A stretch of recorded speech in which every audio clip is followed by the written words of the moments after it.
We spend so much of our lives at war with reality, fighting what is, grieving what was, fearing what could be. But what if peace begins the moment we stop resisting? What if the doorway to healing is called radical acceptance? My name's Michael Perry, and I'm joined today by Justin. This is the new Ashla Podcast.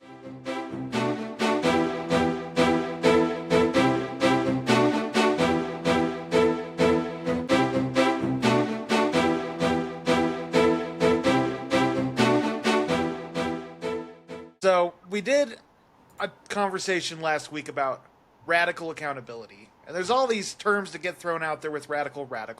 Honesty. Radical. Yeah. But they're so powerful in why it's called radical. Because there's no excuses, there's no caveats. It is very much, with radical acceptance, it is accepting reality for what it is. Not trying to look at it through different lenses. It is taking reality for what it is and accepting it for what it is. Yeah, this is one of those teachings that is both liberating but also very confronting, very in your face. One of those mano-y-mano things, right? Yeah. And it doesn't ask you to give up, though, but it's asking you to let go, like really let go. Not fight what is, but to embrace what is so that you can flow more effectively through it. It's one of the greatest steps to surrender when it comes to living a life that is without resistance, without chaos. Yeah, I mean, it feels like we're resigning, right? Like we're just giving up, but this really is an act of returning, if you think about it. Yeah.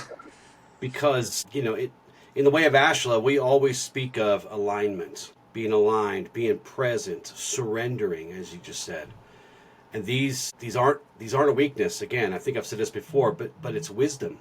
It's not weakness, it's wisdom. And it's like this surrender in motion, in action, right? Yeah, 100%. I mean, it's like there's so much that changes in the world around us, whether it's laws, workplace policies, relationships.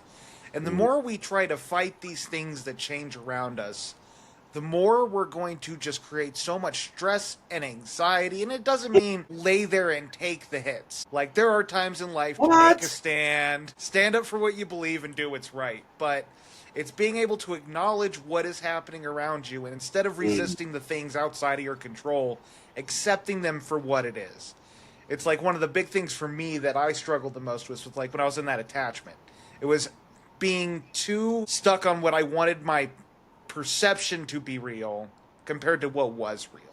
Yeah. But the more I allowed myself to just acknowledge the reality of what was, to look at the facts, not the emotions, not the feelings, not the stories, but just the facts. If I was looking through a video camera, what did I see? If that's the only thing I could base my understandings and opinions off of, what are the facts? What are the hard, cold, non-opinionated facts? It required a lot of courage, too, didn't it? Yeah.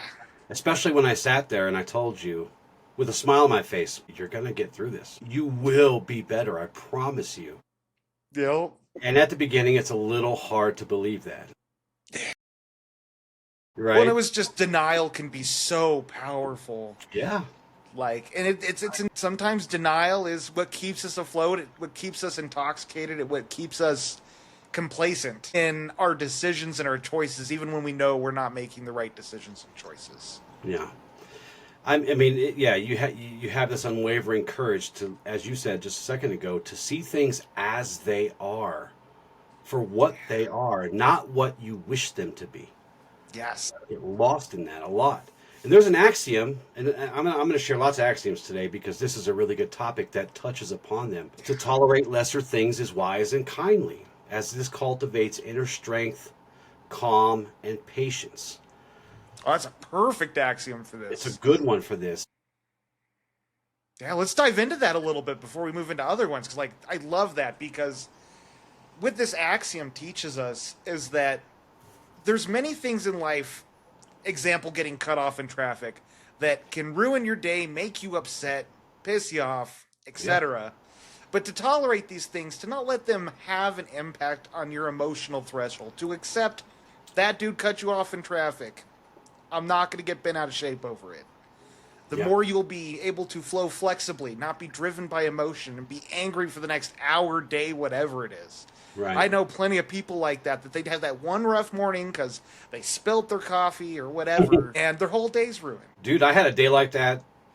Last weekend? I had these pair of shorts, dude. These dad shorts, everybody calls them, the cargo shorts. And the pocket on this thing gets, for the last 10 years that I've lived in this house, every time I'm wearing those shorts, they get snagged. The pocket gets snagged on the knob that comes out of my cabinets. Okay, yep. It stresses me out. Just a little, like I get like this little stress, and then I go, oh, okay, I'm better now. But I yell at the cabinet sometimes. Well, the other day, that thing reached out and grabbed a hold of my pocket and ripped it. Just tore it. I had these shorts longer than I've lived in this house. So that was the day. That was the day where I decided to scream at the cabinet. Like really bad. Like give it a thorough tongue lashing, you know. With the knife hands and everything, man. I was mad. There's so much truth to that. It lasted for like five minutes, you know, but that 5 minutes was like an eternity. Because I don't usually let it get me that bad, but it was just the perfect time, the perfect day, the perfect pair of shorts, and it ripped them, and they were my favorite shorts, and now I have to start that process all over again. No. Well, and that's a good example of it's like as we learn to tolerate lesser things, it does not mean we are not human, and we're not going to have that one day that's just going to be like, I know I've had those moments. I had that day my cat went angry, and I was already having a really stressful day, and man, I had to go for a walk. I had to like calm myself down because it's like I am unreasonably angry at this right now. I need to take some space to get back to ground zero. Yep. No, well, for me, and Heather can attest to this. I walked in. You know how like when the Hulk like gets all big and green and his shorts get all ripped up? Yeah. You know, they don't ever fall off, but they just get kind of ripped up in places. Yeah, that was how I decided to punish both my shorts and the cabinet, but my shorts for being weak. I ripped a big hole in them. I just ripped them up, and then I felt better. But then I walked into the bedroom, and she's looking at me like, you know, I'm growing an ear out of my face or something, and you know, I told her what happened, and she just kind of did this because sometimes it's like that. You know? Yeah. Sometimes I get really mad at inanimate objects that aren't doing what I think they should be doing. You know, it's amazing that same cabinet, just the upper version of it, hasn't been ripped off the wall yet because, you know, every time I bang my head on it, it's like 6 seconds of just pure rage. Right. And then I'm looking at this cabinet like, how can I adjust your freaking attitude? You know what I mean? Like, how dare you? You know, then I let it go. But it's like, but some days you can't let it go for a few minutes, and you got to go for a walk, and you got to. But it's cultivating those tolerance of little things. Yeah. Well, and a point with this is even on a good day when someone cuts you off in traffic, you're going to have that burst of frustration. That one erratic driver cuts you off, and it's like radical acceptance. You can still be. Man, let it happen and then go back to state zero. Give it the time it needs and then return. But it's when you let that take you for a ride, you let that dictate your day, you start looking for all the little things that are going to tick you off, and you start analyzing them as they happen. And right. You know? So this acceptance is not agreement. Let's get that clear right now. Right off the bat. We have agreements. Agreements are things that we agree to do consciously. We agree to practice. But acceptance is not that until you practice it. It's just not automatically. And I'm saying it like this because usually when people start out, they just think that, well, I don't want to accept things because if I do, that means I'm agreeing with them. That's a whole different thing, right? Yeah. So let's get those two separated. And let's also talk about this is not a passive state. You have to put in the work. You have to put in the practice. It's also not about giving up. A lot of folks, when they first think about acceptance, it's like, but I don't want to give up. You know, really stubborn people, they will accept nothing. We were talking offline a minute ago about arguing things just because you know you're wrong, but you're arguing just for the sake of continuing the argument instead of just saying, like I did to Heather before the show, just saying, you know what, I stand corrected. You were right. Yep. She says something, I called BS, and I went and did some research, and she was right. And I accepted that. And I told her, you're right. And you were my witness. And then she was soaking that up a little bit, wasn't she? Yeah, Yep. she was. You couldn't see her, but she was. As we all would in those situations. Ways that I'm You know why? right, You know why it and is? that you give me acceptance that I'm You, right. you know what it really is? Because I'm not wrong a lot of the times. And boy, when I'm wrong and I admit to it, man, she like it's like a Polaroid moment. When it could be a Scorpio thing, but I tell you what, my favorite unspoken sentence is "I told you so." I'm good about not saying it, but God, Yeah. those moments. Yeah. Didn't I tell you? I told you. That is not my favorite No. statement at all. So this acceptance that we're going to be talking about today, this is a deep recognition. This is what it is, right? It is what it is. You hear us Gen Xers say that a lot. It is what it is. That is radical acceptance. Okay, Yep. goodbye, everybody. The show's over, right? That's basically what it is. But it comes from a really big. It comes from a deep place of truth. That's where this comes from. Well, it's like I love how you brought up. It's not giving up. It's giving up the resistance to to what is. Right. It is stop trying to make meaning. It's stop trying to fight the current that is upon you. We just talked about be like water. It is to be like water and allow yourself to flow with the changes that are around you. Us as people, we hate change. That is just the human condition. It's hard. Yeah. But the more we can be adaptable with change, the more we can learn to flow and function within change, the more we can give up that resistance, that suffering, and allow ourselves the best strategic opportunity to handle these changes as they come up. Right. Yeah. We like to fight against the flow. We like to fight against the tides of life. Those things that come and go from us, right? And, you know, this causes us to deny our emotions sometimes too. This causes us to fight or rage against circumstances that are beyond our control. And this radical acceptance is the practice, like you just said, of releasing that resistance. It is a discipline of the soul. This kind of acceptance comes real deep. You know, it's not just a mind practice. It's a deeply rooted practice and discipline of the soul, at least as far as I'm concerned. Right. Because again, Ashla teaches us that the force flows through all things. And it's not just the really pretty and fun things and the convenient things, right? It also flows through the pain, the loss, the shadow, the imperfection. Yeah. And if Well said. and by the way, if we were to only, and I think we talked about this a while back, but if we were only to go out there and seek just the fun and the pleasant and all the happy, giddy stuff, you're literally rejecting half of the universe and half of yourself. No, that's so true. And it's like one thing I gotta say with this is acceptance is not the same thing as approval. It's not the Right. same thing as surrendering responsibility or passive tolerance. Right. It is just an acceptance of the way things are. Yeah. Yeah. To radically open yourself up to the truth, no matter how nasty or even fun it is. It's to really kind of open yourself up in ways that is uncomfortable, whether it's good or bad stuff coming at you, right? And to do it fully and honestly, like strip away your armor and say, here I am. Yeah. Do your best or do your worst. I accept it.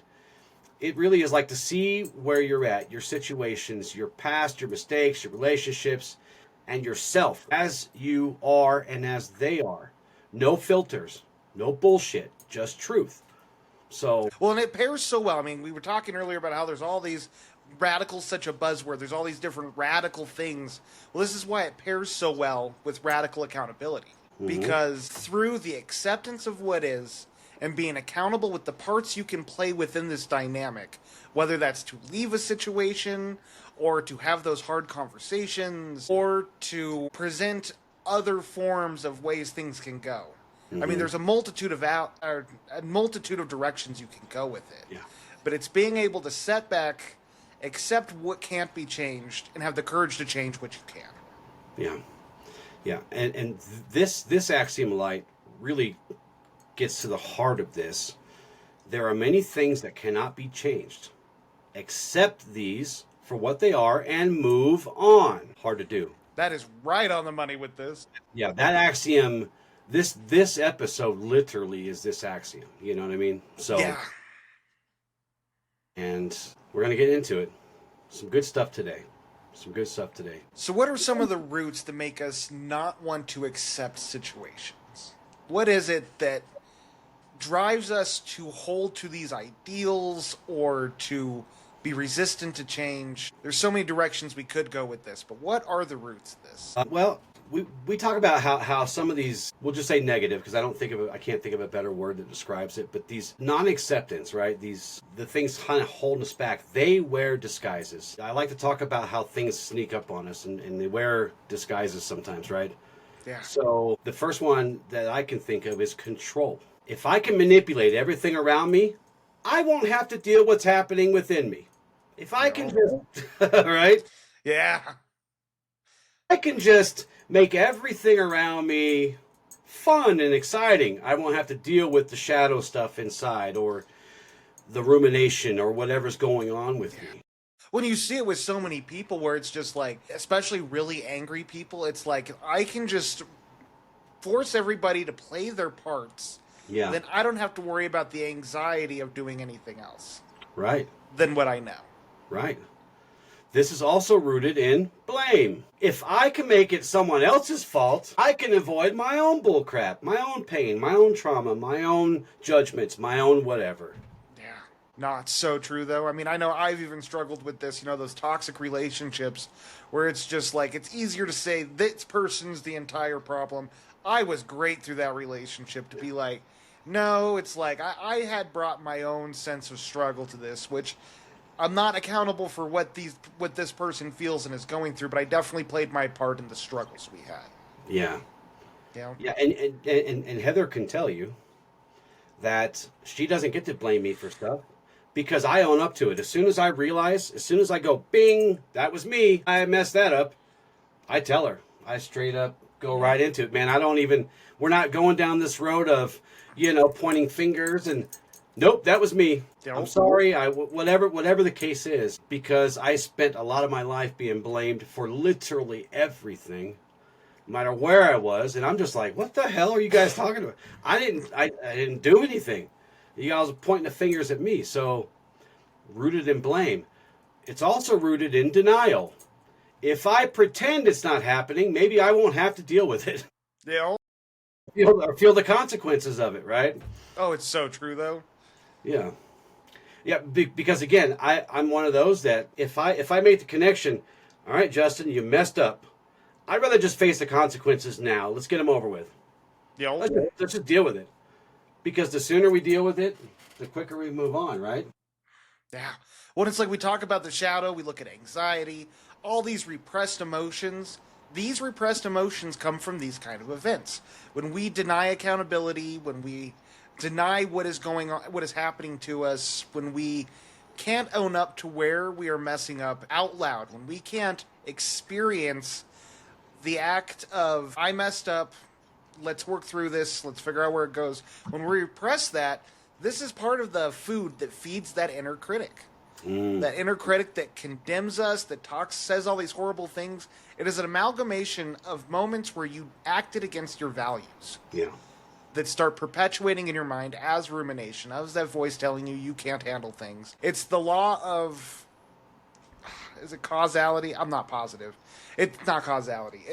But it's the law of, the way to describe it is if you're on a horse and you fall off that horse, you're learning how to ride a horse. Mm-hmm. If you don't get back on that horse, you're going to develop a phobia of riding horses. And this is exactly where so many people nowadays are stuck in accountability and the lack of these hard conversations is they fell off that horse, and instead of getting back up there trying to create resolve, create resolution, it created a phobia of having tough conversations. Yeah, or being blamed. Yeah. I have one more that this is rooted in. Perfectionism. We talk a lot about around here that we're not trying to make you perfect. I'm sure as hell not perfect. And imperfect is teaching imperfect. But imperfect is also teaching imperfect. So yeah, we're all good. But it's kind of that idea that if I just do everything right, life will never hurt me again. And I'll be fine. I'll be whole. Well, it goes back to that control, right? Which, I mean, very much radical acceptance is about releasing that control of everything outside of ourselves, but it's control of with perfectionism, and we could do a whole episode on that. Perfectionism is a coping mechanism. It is. I know a lot of people that struggle with it, where they don't end up getting anything done because they want to make everything right. And even if they were to complete something, they wouldn't be happy with it, and they'd start over. You know? It took me 5 years to write my first book.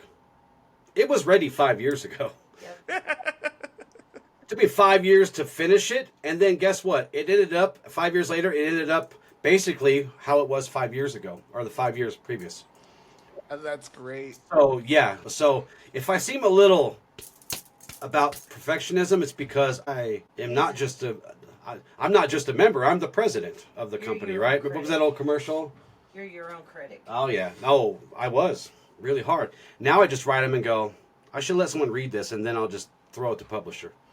You know what I mean? Just give it to Yep. somebody. Just give it to a random person and say, "Can you read this?" And I give it to publisher. I don't even. I used to, dude. I read that first copy of that book probably 150 times, man. Oh, I believe it. Over and over again, and it would make me crazy. And then I'm like, nope. Well, it's like when we first started recording the podcast. It's like, man, I would listen to our first episodes a lot just to be like, all right, what can I learn from this? What can I learn from this? Then it's like, no, this is not how I'm going to have an authentic podcast. Like, Yeah, it hurts to let's- do that because you we're not know. used to hearing ourselves very well. We're not used to hearing ourselves in the third person, and we sound different. We sound weird. Yeah. I'm coughing like crazy because of all the allergies out here.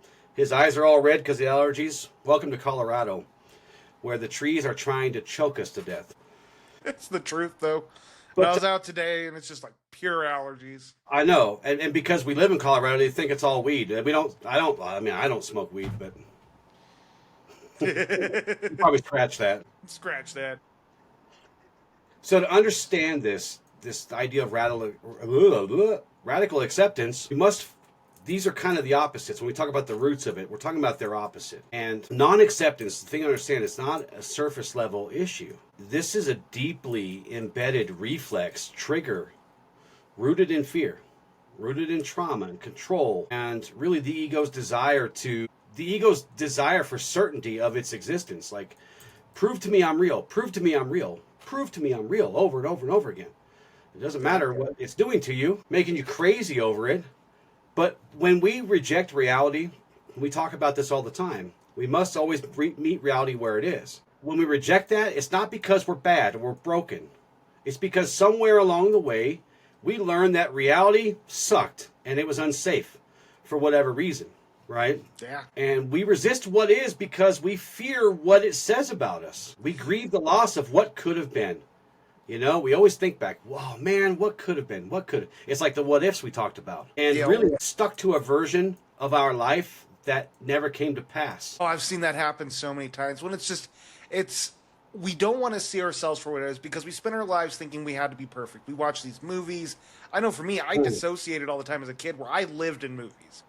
I would that is where my mental state stayed, and I would relate myself to TV characters in public, not like, hi, I'm Tony Stark, but just like, how would this person act? And it's just like, I started building all these fake montages of how to show up in life because I had conditioned myself to think I had to be like these TV characters in order to be accepted in society.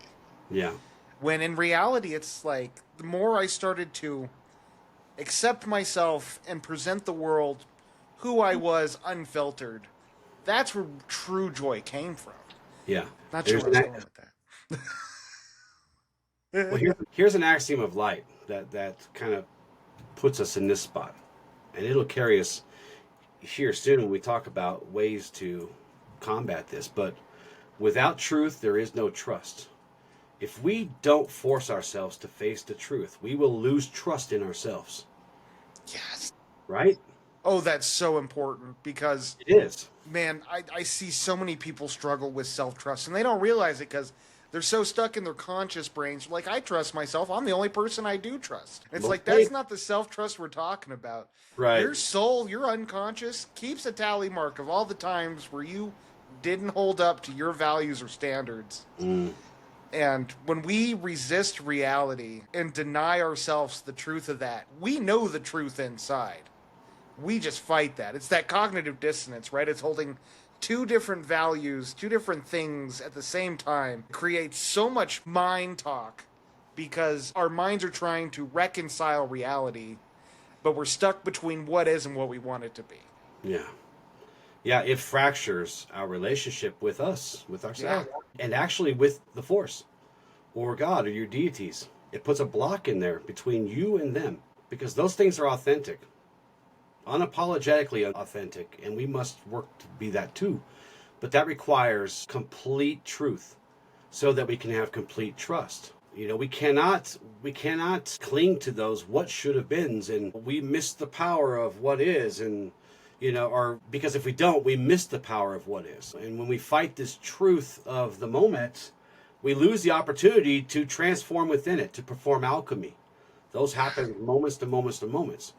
But I will say this, you know, we talk about the roots of this stuff. All this work that we're talking about, all this practice, this stuff must be gently uncovered. And I say gently, even though you're facing some really hard stuff, as we gently uncover this, because it helps us not to judge it and not to condemn it, because really we're just judging and condemning the things that we should have done or whatever.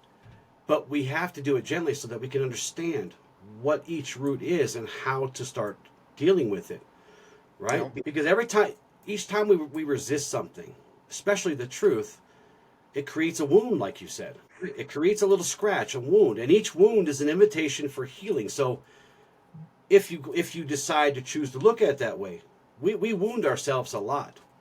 Not to mention everything that happens outside of us. The ripple effects, yeah. Well, it ripples out, but people wound us too. So we have those wounds on top of our own wounds that we're creating. So, but that can be a moment to say, okay, I have these wounds, and these wounds remind me of every time that I was out of alignment, or I was, you know, whatever the case may be. But those can be invitations for healing. And this radical acceptance is kind of the courage to say, I will no longer exile parts of myself. I will not argue with the truth, or I will no longer argue with the truth. I will face reality, not because it's perfect, right? But because I am now ready to become more whole. Well, it's like, I love how you brought up alchemy, because when we can get away from blame and denial, that opens us up to really take our experiences and to learn from them. And that's how we evolve as people in our relationships and our careers. If we don't look at where we're messing up, we're going to repeat the same mistakes over and over again. There's an axiom for that. Is it in your list for today? It's in there somewhere, probably. Yeah, maybe not. I don't know. Well, it's like, I think another big area when we look at the roots, one of the reasons we struggle so much, especially as we've really been through some crap, is there's a part of this that protects our ego and our identity when we avoid responsibility and accepting reality for what it is. You know, it's like, I think back to my really toxic relationship I had for 7 years. I was her caretaker. Not that that's how the relationship was viewed, but that's what I got out of it. And I didn't want to look at that as me getting something out of the relationship. So that was in my blinders majority of the relationship. But accepting that helped me understood that I wasn't serving anyone trying to be the codependent who was trying to clean up the messes every time they happened. Nor was I doing anything good for myself, because it was constantly shrinking my self-worth trying to save someone from themselves when they were not wanting to be saved. Yeah. And that's an interesting point, because you have an example of the exact opposite of that. When you came to me, I wasn't trying to save you. I was trying to open your eyes. And sometimes I shared with you some very hard truths, and I would not accept your excuses, would I? I didn't beat you to death, but I stood firm. No. You'd make me question my answers. No, this is this. No, this is this, right? This is the truth. You need to meet it where it is. And eventually you did. So, you know, there's two sides to that coin. I never was trying to save you. I never became your savior, your hero. It was, no, Here's a mirror, Michael. Repeat after me. This is the truth. But this is the truth. But this is the truth. And eventually, it wasn't that I brainwashed you or something. You eventually put aside those things one by one that we're talking about today, and you accepted, right? What? It was the truth. This is where reality is. So, Yeah. When it ties into, again, it's just like, this is sort of what's really helped define my path is I've wanted to help everyone I meet. It's what I do. I love helping people. It's what my calling is to help people. But I need to not help people who don't want to help themselves. I need to I need to be a guide to those who do want to do the work, who do want to grow. And that's really the biggest difference there is when you're helping someone who wants to grow, who's wanting to put in the work, that's how you flow out of your cup instead of pouring your cup into other people. Yeah, well said. Because that's when you run empty. Yeah. And it's frightening to run empty. That's when all that gunk at the bottom starts coming up. Yeah, man. Back in the day, there was this, like, it's not true now, but back in the day, with those old cars, you should not have ever let your gas tank get below a quarter of a tank, right? Because all the sediment from the metal gas tank, paint chips and all kinds of weird stuff, rust, whatever, would get into your engine and gunk it all up. Not a big deal nowadays because there really aren't any because it's fiberglass gas tanks now. But the point is, you never let you get yourself all the way empty because all the gunk and sludge and stuff is on the bottom. And all the stuff you've been running from and hiding from, it'll get in your engine, man. That's so true, though. Yeah. And engine flushes are expensive. And sometimes they do more damage than good. So, yeah. I don't know where I was going with that, but... Don't let the cup run empty. When we say empty your cup, we mean make room for new knowledge and create wisdom on that, but, yeah. Empty your cup for yourself, not for others. So how These does are two different analogies, realistically. Two very different cups. Yeah, two different cups. So how does this idea free us? Can it free us from ourselves, from these problems? I think it can make drastic differences in our life. I mean, one, it just stops the mental war with reality. I mean, how often are we playing out these situations going on in our life because we want to make it change, we want to make it different. But of course, there's nothing we can do. The problem with the mind is a meaning-making machine, and its job is to figure out how to fix things. And when we incorporate that with things that are not fixable, it will run a billion simulations that have no results and end up having no actions. This shouldn't have happened, man. This should have turned out differently. Or I should be somewhere else by now, right? Yeah, exactly. And those thoughts are not the truth. Those are shackles. You're not moving until you break those. Until you ask or state different things. Ask different questions of yourself. I mean, it's that energy that keeps us over-identified with our mind when we get into these places. We all of a sudden forget we're creators of our reality and we feel stuck in these situations. Yeah. And this idea is not the end or the middle or anywhere in the concept of change and alchemy. It's the beginning. This is the beginning of true alchemy, because you can't transform what you don't accept or what you are denying or what you are blaming someone else for. Right. And when you do that, it holds you in place. Again, it shackles you. And that resistance literally halts your growth. Stop dead in its tracks. Acceptance is where we start again. And it's okay to start again and again and again until you move further along each time. But this one, sometimes you get so stuck in things, you get those neural pathways you got to reprogram. And sometimes, I mean, it's going to take affirmations to keep laying new brain pathways for your reality. Mm-hmm. I know I've run into that before where it's like, man, I can tell unconsciously I still hold this belief system and I need to keep reaffirming to myself to create this new agreement within myself. Yeah. So what this idea frees us from is the illusion of control. Yeah. The trap of shame. The weight of past wounds and trauma. Because it helps us invite healing rather than just avoiding it.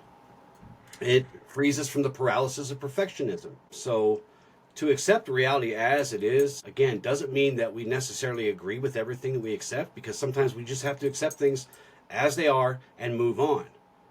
It just means that we have a better view of it. We can see it more clearly without this distortion or confusion or whatever. Yeah, I would say clarity is probably one of the number one benefits of radical acceptance, because the minute you can put the bull crap aside, you can stop focusing on the parts that you don't have any power over. You clear up so much more mental and bandwidth and energy to take on the things that you can have an impact on. It's like, man, I was in a pretty rough job for like 7 years, and I had just convinced myself I need to stay here. I need to just keep pushing through because I'm not going to get any better. And it's like, once I accepted that this job wasn't going to get any better and that there wasn't really a ladder to climb, it helped me step back and like, I need to try a new career field. We talked about stillness when we did the Be Water, My Friend show, the book review that we did. And radical acceptance cultivates that stillness. We talked about stillness as being that inner peace, not silence, alignment. Stillness is important. Bruce called it stillness. We call it inner peace. Same thing. But that's what this idea does. It helps cultivate that over time. Because if we tolerate the little things, right? To tolerate lesser things is wise and kindly, as this cultivates inner strength, inner calm, and inner patience. Little by little, you build up that inner peace, that stillness. And it doesn't mean that you're silent or you're not doing anything. You're apathetic. It's just you're in alignment. You're flowing. Yeah. With what is and how it is, yeah. You're tuned into that rhythm that we talk about. So that, even in difficulty and difficult times, you're still flowing and the force still flows and the light still shines. And we still have power to respond, not react. Respond with purpose. So when there's so much power, when you can stop resisting the things that are, to find that stillness, because again, our mind's trying to fix everything. The more we teach our minds not to fix everything, what you're saying brings to mind, and I brought up sort of a little bit of it earlier, the Serenity Prayer, which was my first philosophical teaching that ever, I need to embody this. It's still good. It's still powerful, man. Yeah. I Grant use me it. the serenity to accept the things I cannot change, the courage to change the things I can, and the wisdom to know the difference. There's so much power in that phrase. Yeah. No, there is. And again, this ideal, it teaches us to love what is, as it is, without judgment, while at the same time working toward what can be. This just teaches us to forgive what has been in the past, in the whatever, without forgetting who we are. And it teaches us to embrace the cactus, hug the cactus, the full spectrum of human experience, without losing sight of what's sacred. Oh, well said. Some ways we can practice radical acceptance, when we have these situations in our life, when we can just name and acknowledge reality without sugarcoating or denying it, where we have this stressful situation in our life, we look at it and we just ask ourselves, what do I have control of? Is there anything I can do to make this situation better? Or do I need to look at removing myself from this situation? Mm-hmm. Starts with truth. It starts with truth. Starts with unapologetic honesty. Yeah. As you say, name it. Radical honesty, the third part of the series we're going to do. Yeah. Right. Well, this is going to be a sneak preview of that, because it begins with truth, not your opinion. Don't care about your opinion about it. Not your emotional overlay, but that raw reality right in front of you. Yep. And just some examples. This could be the end of a relationship, or a not fun diagnosis, or a failure, or a loss of a dream. It doesn't matter. State it plainly as it is. No more, no less. For example, this hurts. This happened. I don't like it, but it's real. Yeah. It's hard to say that. It sucks. I don't like doing it either, but I do it because it cuts through the bullcrap and helps you find reality better. Naming it is not being defeated by it. Again, it's clarity. And from this clarity, healing begins. Even if it's just a little bit, incremental healing. Yeah. Because this is what's happening right now. 100%. But then we talk about emotions. One of the other really important parts of this is once we acknowledge reality, it's okay to feel whatever you need to feel about it. All right, if you don't like it, you have to accept that. I know one of the big ones for me, always looking at the potential of people. Accepting that someone you spent all this time with is not who you have convinced yourself who they are. There's a level of grief associated. There's a level of anger. There's a level of sadness. And I mean, again, your emotions are your responsibility, so it doesn't mean act on them, but allow yourself to process those. Yeah. Because if you fight those emotions after acknowledging reality, you're not going to accept it. Yeah. You're going to go right back into resisting it because those emotions are exactly the messengers that have been trying to pull you into acceptance this whole time. Yeah. Yeah. What's the old saying? Don't kill the messenger. Yep. Your emotions are messengers. They are signals to, oops, didn't like that. How can we look a little deeper into this? It's just kind of it's like a fire alarm, really. You know, That comes with some uncomfortable feelings sometimes. Good ones too, but in this context, not so good. You have to pause the judgment, right? You got to pause the judgment. We talk about pausing stuff a lot because really, that's just the best way that I've learned to do it. You know, when my shorts got ripped, as I talked about at the beginning of the episode, deal. you know, the volcano was about ready, and I paused it for enough time to get my shorts unstuck and to make sure that I wasn't going to, you know, crush the kitchen into a little ball. Yeah. I still wanted to, but I didn't. I paused the judgment, especially when it becomes uncomfortable. And when it becomes uncomfortable, we have this instinct to label it. This is bad, or this is unfair, or this shouldn't be. But like the Force, we should learn to not judge in duality. We should learn to witness it. Just witness. That's why a lot of our meditations and a lot of our breathing practices center around just witnessing things. Because the Force flows through both light and shadow. Light and dark. And when we can practice pausing, sit with it, no matter what it is, try not to judge it and just learn to let it be. And you'll get through these a little easier, especially when you get triggered. Yeah. It's okay to feel what you feel. Like, that is a natural part of all things. I know that's something I struggled with forever, was just acknowledging what I felt was okay to feel. That's one of the things that kept me out of acceptance for so long in so many situations. And, I mean... Well, because it's just telling you, hey, pay attention. Wake up, wake up. It's trying to get your attention, right? Once you learn I know I've brought up a lot on here the emotions wheel. I had run from my emotions so much that I realized I never knew how to identify certain emotions in my body. And I think a lot of people relate with this, or at least know people who struggle with this. One of the reasons I found myself in so many toxic relationships is I would get gut feelings at the beginning of like, this person is not a good person to be with. And since I'd shove those warnings down, my body would translate that as, I have so much chemistry. That anxiety felt like freaking magic. And it's like, this is not good. Yep. And it's created it's changed my relationships, and it's magical. You're right, because now you have a beautiful, powerful, healthy relationship. Yeah. Something that empowers me instead of shrinks me. Yeah, isn't that great? It feels better, doesn't it? It really does. You know, and one of the things to remember when you're feeling what you need to while you're going through acceptance, you know, you can tell yourself, this is hard, but I can handle it. Because you have survived everything you have been through up until this point. That is one thing that helped me a lot in my dark days. Is it's like, I've survived all the other crap I've gone through. I'm going to survive this. Yeah. I can handle this. I have I added to our notes today. Okay. Accept the non-acceptance. Justin loves his bridges, his paradoxes. Yeah. Yo. Accept the non-acceptance. And this is where the paradox is. Even your inability to accept can be accepted. Because healing starts somewhere. Be tiny, right?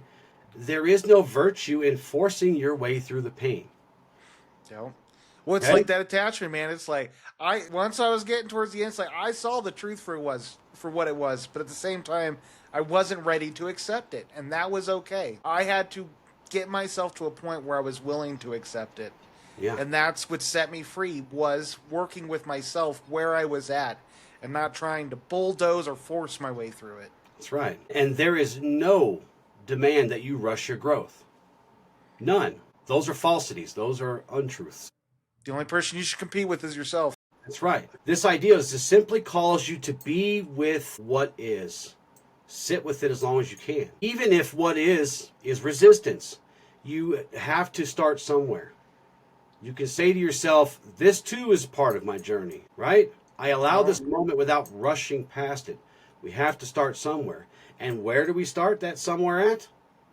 In the present moment. Yep.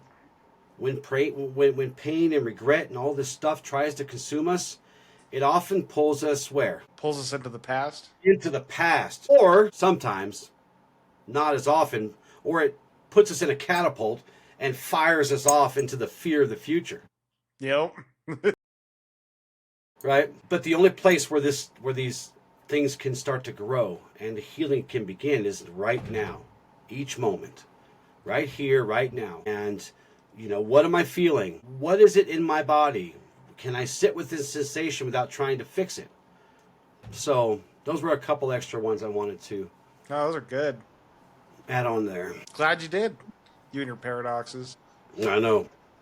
Love paradoxes. And when acceptance feels impossible, it's like there's so many things that have conditioned us to become who we are in this moment. So, you got trauma, betrayal, injustice, and just if you can name the things that are creating resistance within your struggle in accepting the now, it can help you to begin to understand those blocks that you need to slowly massage out to get to that point of acceptance like we were talking about earlier. Yeah. It's like you struggle with being intimate in a relationship and someone took advantage of you or destroyed your trust years ago. It's like that's not something that you can just flip a switch and then you're going to be perfectly fine in a relationship. You're going to be triggered.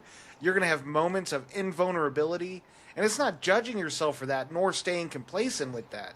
But it's allowing yourself to work with these nuances that have developed into our survival strategies as we work our way into healthier lifestyles. There are lots of times where the ideal of acceptance feels like a betrayal upon us. Betrayal. Like we're betraying ourselves. Yeah, it's what we do when we do it. Right. And, that's when the pain is too fresh or the loss is too great or the injustice is too sharp. All those things are too something to accept. And it oftentimes feels like giving in and giving up, letting go of something we're not ready to let go of. And this is really kind of a deep, sacred thing. And it's very, very, kind of like tread lightly, be a little tender with it. Like I was saying earlier, be gentle when you're peeling off some of these things. You can really get into it. Yeah. Well, again, it's like there's so many layers. Sometimes you are in those situations that are just where the pain is so deep. It's like once you're in a place where you can start healing from it, it's layers of understanding.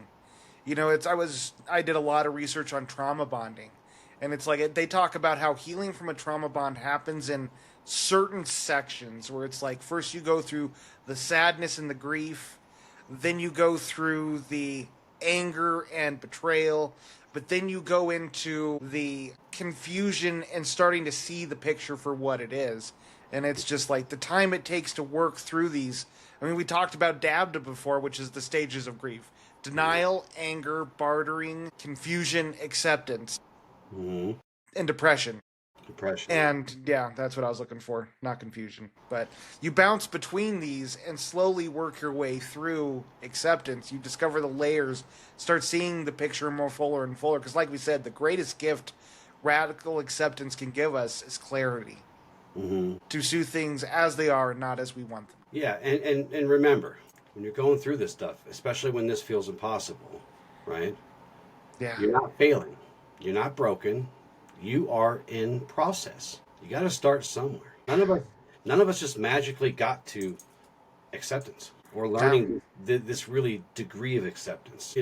My Luminari, Michael, they're not made in moments of triumph. They're forged, as I love to use the analogy, they are forged in fire. They're forged in moments like these, hammered and folded under pressure and heat, and they come out like you did. Appreciate the love there, and it's true. Right. It's in our darkest moments can we cultivate the greatest character. So keep breathing, keep trusting, keep showing up exactly how you are. Each time you're going to start seeing this build upon itself, this healing. And acceptance will come. It will. But not because you force it, but because you become it eventually. So, Well, I think one of the most important areas that we've touched on in little bits and pieces here, radical self-acceptance. You know, and that was one of the hardest ones for me because, again, I spent forever trying to be that movie star, trying to hold myself to this standard so that I would be respected by people. I belittled and shrunk down so many parts of me, so many emotions, and I had so much shame over that. And it fed my inner critic, and it's just, we have to accept ourselves where we're at. If you have an addiction, it's accepting you have that addiction, and that working through it isn't going to be one day you're no longer doing it. It's the struggle of getting better, what that looks like, the steps to do so. If you're struggling with self-esteem issues, it's accepting, hey, I got self-esteem issues. I'm socially awkward. And through that acceptance, you can start putting yourself out there little by little and cultivating those muscles. But we have to accept ourselves, and the biggest part of this is not judge ourselves for where we're at and who we are in this moment. you talked about the inner critic earlier. Yeah. There is no louder voice than the inner critic, that judge, that voice that echoes, you should be ashamed, or you should be filled with regret and doubt. And Yeah, you can't handle this. I know all your faults. I know you, bro. Right? Yeah. It never forgets our mistakes. It's always whispering things like you're not enough. But here's the truth.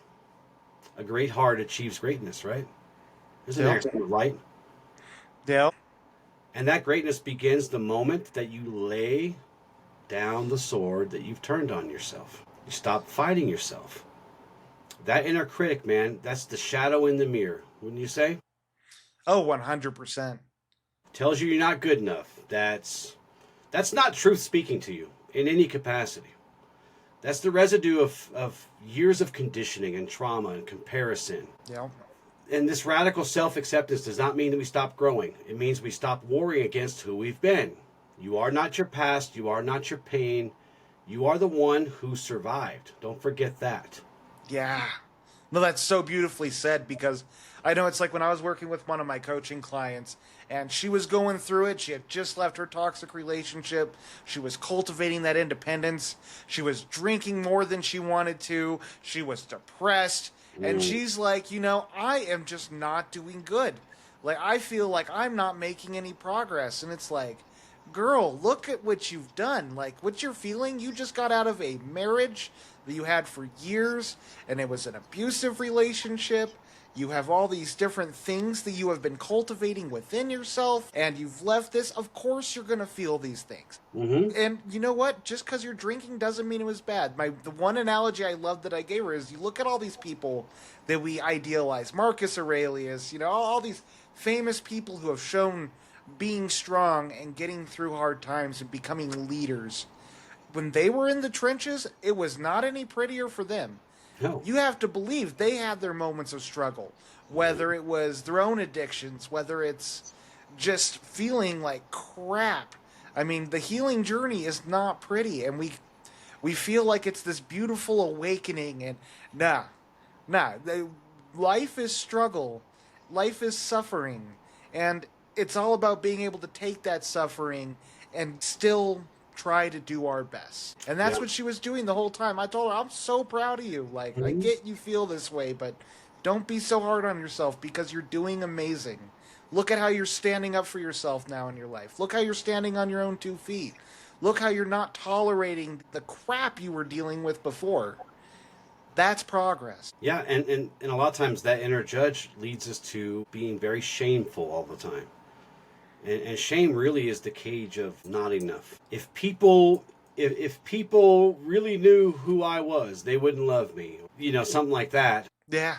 And we say, with our teachings, your light is still shining, no matter how dim it may feel right now.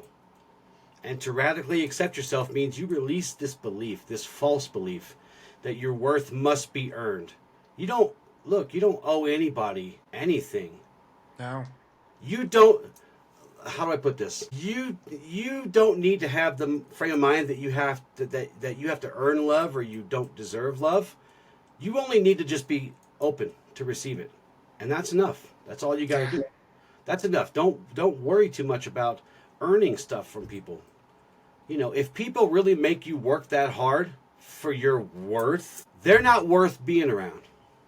100%. They're so not. well said.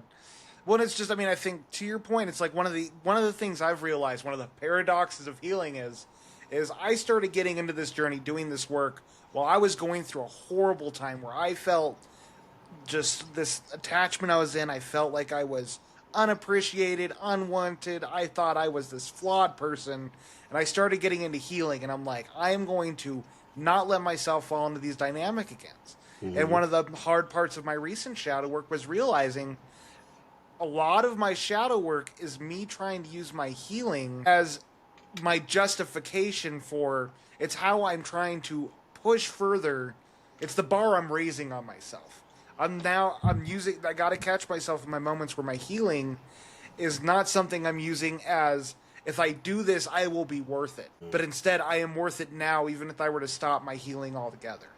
Not that that's ever going to happen, but it's like I need to accept myself in this moment and not use this as my new way to raise the bar on myself. Yeah. Well, there is a different way to look at your story, because oftentimes we look at our story as a tragedy but yeah, the stories that you share with us, the healing, the power of it, you know, you and me, we've walked through things that other people can't imagine. And our stories aren't perfect, but they are powerful if we accept what they are telling us and what they're reminding us to do. You know, like for you, this happened. I lived. I learned from it. Yep. And I carry these lessons forward for growth, not for rumination. Right. Right? There's no need to rewrite the past if you even could. You can't. It's time to move along. Yep. You know, you certainly can forgive things. You certainly can heal from those things and grow and move on from it, but you can't rewrite it. So you share your story with us a lot. And it's powerful, man. Yeah. It reminds them and me and everyone else that you can find healing through that. And here's the axiom that you were looking for earlier. Do not compound matters by repeating mistakes. Your stories, they grow and they grow and they grow. And you are growing and learning from mistakes. So, and you're not repeating them again. You just said it. I will never do that thing again. No, well said. Well said. But it's just, it's looking at yourself and learning that acceptance isn't accepting who you're becoming. It's accepting yourself in the present moment. Flaws and all. It's no longer making the finish line of your goals, of your dreams, be what determines your worth. But having your worth determined in the now, struggles and all. Well, because you're not finished. Nah. You never will be. Well, think of yourself as a sculpture in progress. You're not finished. There's no finished product there. You are a river in motion. Yep. And you can't say to yourself, this is all I'll ever be. And that's not what this radical self-acceptance is talking about. It's not saying this is all I will ever be. It's saying I love myself enough to grow from here. So this sounds something like this. I am who I am, and I love who I'm becoming. That's really all you have to kind of remind yourself. I am who I am, and I love who I'm becoming. So that sets that positive intention there. So before we move on, I came up with a little exercise for the self acceptance, because it's kind of a heavy thing. So if you allow me for a moment. Yeah, go right ahead. Like with all the exercises that are kind of meditative, we're going to close our eyes and we're going to take our breaths. And you're going to get yourself relaxed. If it takes you 10 breaths or it takes you 2, you do you, boo-boo. But you need to get yourself in kind of a relaxed, open state. And this is what you're going to say out loud, within, in a megaphone, on a podcast, whatever. Just say it. It's important that you say it. I release the war against myself. I honor my path in all its complexity. I see the light in my scars. I am not broken. I am becoming. I am worthy. I am whole. And I am healing. Each time you do this, let that be the day you remember this exercise. Practice it often as you need to. You need to remember the light within you has never gone out. You've just forgotten how brightly you shine. No, that's beautiful. I love that. My dog is huffing and puffing because it's hot in here. Are you sure he wasn't just trying to outdo the exercise? Maybe. He was just doing the breathing exercise. Oh, she's got her tongue hanging out. She's like, she's dying. You want out? Mama let you out. She'll help you out. So then there's the spiritual side of radical acceptance and the benefits this has. I think one of the most important ones for us is if we can accept the life we've had, to not want to change anything about it because it's what has made us into who we are today. As we learn to love ourselves for who we are today, it's also knowing that everything before us, good and bad, everything's going to be okay and that our path is unfolding. Mm-hmm. Whether we slip and fall or we shoot to the stars, it's allowing ourselves, giving ourselves the grace to move forward with confidence that whether we learn a little or we live a little, it's the correct path. One of my favorite things I say when I work with clients and they come to me with a problem and I sort of help them look at it and they don't know what to do, and it's like, look, there is no wrong choice here. There is no wrong path. These are just two different paths and each have their own outcomes. And again, you're either going to live a little or you're going to learn a little. And it's finding alignment and just choosing a path. Because often we get so in our heads, we get that self-doubt going, and we don't take action with our lives. We need to have faith that God, the universe, the force, will be by our side as we go through it. And if we even, in those moments where we do slip and fall, where we do fail, we take that as something that is a gift instead of another version of our competency. We decide to learn from what we struggled with. We're going to grow from that. When we can accept it, we can learn from it. Yeah, we're not giving up. We're giving over. Yeah. Okay? Give it to God, right? You've heard that. Yep. Pretty powerful statement. I'm going to give this to God. You're giving it over. And we surrender not to be defeated. Because there is no defeat there. It's, again, wisdom. It's divine wisdom. It helps align us with those energies of the universe, of God, of the force, whichever you want to call it. That rhythm of life that exists beyond our control. And it really is a spiritual, surrender is a spiritual act.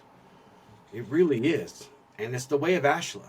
It is not a weakness. It's the highest form of strength. It's a declaration that we are no longer at war in the moment or with truth or with anything else.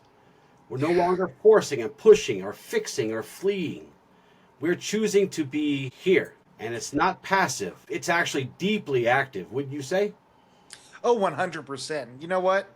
It's like once you get into a practice, it gets easier. But man, some of the hardest moments in life aren't how hard you have to fight for something, but how hard you have to fight with just accepting it as it is, to surrender to what is, so that you can go and be what you need to be. There is, another part of this is there is an unfolding. We talk about that quite a bit, right? We must let things unfold. You don't need to know where every step goes. No.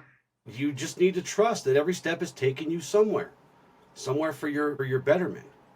Yep. If you're honest, if you're truthful and trusting. Good often comes in its own time. Do not spend time trying to hurry it, for you will only waste time. We just did an episode on that axiom, did we not? Yes, we did. Timing. About letting things unfold. Although as imperfect as we are, the undercurrent of the universe, of God, of whatever, is perfect. These things are in perfect rhythm with each other. And we can't worry about things that are delays, because most times they're not actually a delay. There's nothing personal there. It's just waiting for you to get ready. So, and there's an alignment here, right? We must align. We say practice. Align. You must align with things. And when you accept things that you can't control, you are aligning with them. It's not agreeing. It's not losing. It's not any of that stuff. It's alignment. And it brings us in alignment with presence and the moment, what's happening right now, showing up. So When we stop resisting what is, we start loving what is. And in that space, our relationships are better. Our relationships with ourselves and others, really us first and then others, is better. Yeah. Because it's one of those things where we start accepting everyone for who they are. Which again doesn't mean agreeing with what they are. Yes, or condoning bad behavior, but Exactly. it does mean not trying to hold everybody to those movie style standards you hold yourself to all the time. Yeah. It's allowing us all to be human. Before you get into the affirmations exercise and journaling, I want to leave everyone with a closing blessing. My final words. But I want it to be a blessing today. May you accept the unchangeable with grace. May you surrender your grip on control. May your heart trust the unfolding. May your presence be your power. May your love be your guide. And may the force flow through you, ever steady, ever wise. Beautiful. I love that. Any other thoughts you want to throw out there?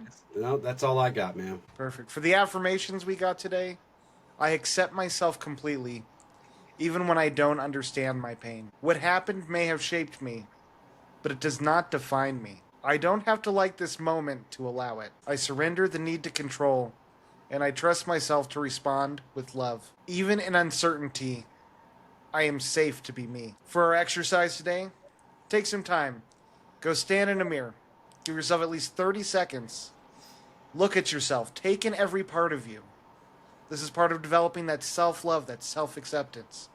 Tell yourself as you look yourself in the eyes, I accept you as you are right now. You don't have to be perfect to be loved. Do this often. If you struggle with self-love, self-acceptance, spend time with yourselves in intimate ways that allow you to give yourself the affirmations you need to start embodying those beliefs. Because as you begin to rewrite the scripts and you begin to give yourself that love, it allows you to expand and come forth where you become valid, where your needs become valid. And in turn, you can demand from life what you deserve, as long as you accept where you have power in your life to do so. And to put yourself in situations where you can have that. For our journaling prompt today. Hold on. Can you see me? I just want to add to your exercise because it's a perfect exercise, but I will add this because our lovely Heather went through this exercise and she had trouble. So for those of you who can't do 30 seconds because you can't think of the affirmations and stuff, write them on your mirror. Write them around you. Right? And that's what she did. She just couldn't stand to look in the mirror because then she couldn't do the affirmations. But once she wrote them down in her mirror, then she looked in the mirror and looked herself in the eyes and she could see the affirmations. And then she was able to have eye contact with herself and do the affirmations. So it's a beautiful exercise. If you struggle a little bit at first, do like she did. Write those affirmations on there. Don't use Sharpie though, because you'll never get it off. No, But Expo pens. No, I'm so glad you brought that up. Growing up, I was diagnosed with depression at the age of 7, and I was a depressed kid all the way through high school. When I started realizing that I couldn't keep waking up in life dreading to go out, one of the things I started doing is I had sticky notes. And I would write my affirmations. Life is good. That's a good one. I'm thankful for the weather, whatever. I had these sticky notes all over the inside of my car, my dresser, above my bed, you name it. I had these sticky notes everywhere, and it helped me so much in cultivating and reminding myself just to start laying that groundwork. Yeah. Great exercise. I just wanted to throw that in there for folks who have some trouble getting traction because it is tough.